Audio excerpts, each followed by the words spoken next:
আসসালামু আলাইকুম রাহমাতুল্লাহি ওয়া বারাকাতুহু। সম্মানিত প্রিয় দর্শক, সকালবেলা আপনারা যে যেখানে যে অবস্থায় আছেন সবার সুস্থ এবং সুন্দর জীবন কামনা করতেছি লাইফ অফ ইসলাম এর পক্ষ থেকে। আজকে সূরা আন-নাহলের একটি আয়াত নিয়ে আপনাদের সামনে উপস্থিত হয়েছি। আশা রাখি আপনারা তা শুনবেন এবং অপরকে শোনার এবং দেখার জন্য সুযোগ করে দিবেন, সেই প্রত্যাশা রাখি।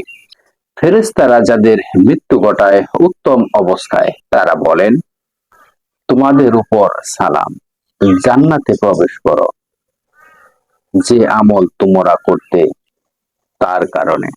সূরা আন-নাহল আয়াত ৩২।